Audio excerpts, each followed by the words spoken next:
are conspiracy theories real? Some of them are so unbelievably false, but some of them I believe in with my whole life. Mattress stores being a cover-up for money laundering? Yes. Aliens being real and the government hiding them? Yes. Celebrities selling their soul to the devil? Yes. But out of all the many conspiracies, the one I believe the most is the fact that we are in a simulation. There's no way we're not in a simulation. Years ago, when I first heard this theory, I was terrified. So many people, from Stephen Hawking to Elon Musk, believe that we have to be living in a simulation. Now, before you think I'm crazy, hear me out. 50 years ago, our video games were as simple as little balls and bricks. But now, our video games are so realistic, it's like you're living inside the game.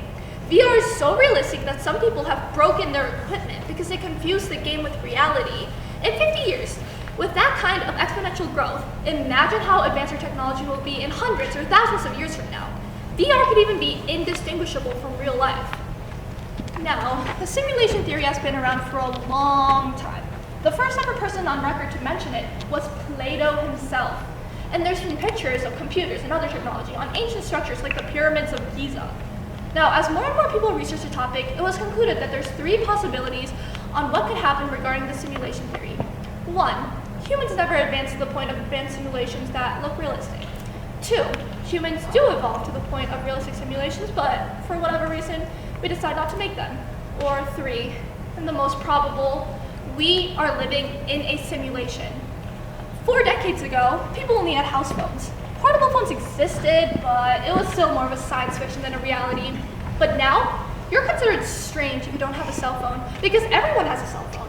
I have a cell phone. I bet all of you guys have a cell phone. Go ahead, point them at the girl in the simulation. In the future, society will again be upended by this new big invention, and that invention could be simulations.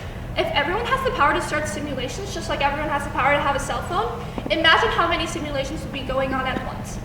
Base reality is what we call the real original reality.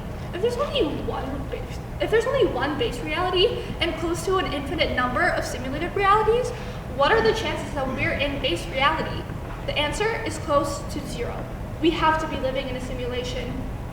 Dreams, ghosts, shifting, astral projection, deja vu.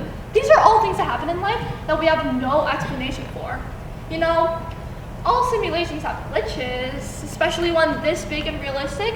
There has to be glitches. So, what if all these crazy things that we don't know how to explain are glitches in the simulation? For example, deja vu. People have been researching deja vu forever, but not even the smartest scientists can figure out why it happens. You know, when people run simulations, they usually run them again and again on a loop to see if there's different results, so we're probably being simulated over and over again. So what if deja vu is when for a second you remember yourself living through that before? What if the voice in our head is the voice of our player? Or when we walk into a room and forget what we walked into the room for? What if that's the player canceling our actions? When we zone out, is that the player pausing the game? Or when the player pauses the game, would we not notice and that's why some days feel longer than others? If we're questioning being in a simulation, doesn't that mean we can't be in a simulation? Or would questioning help us break out of the simulation? What does breaking out of the simulation even mean? I don't know the answer to all these questions, but I do know that constantly thinking about simulations will make itself manifest into real life, and eventually, simulations will happen. Now, what happens when the simulation ends? Well, with no simulation to keep us running, I guess we...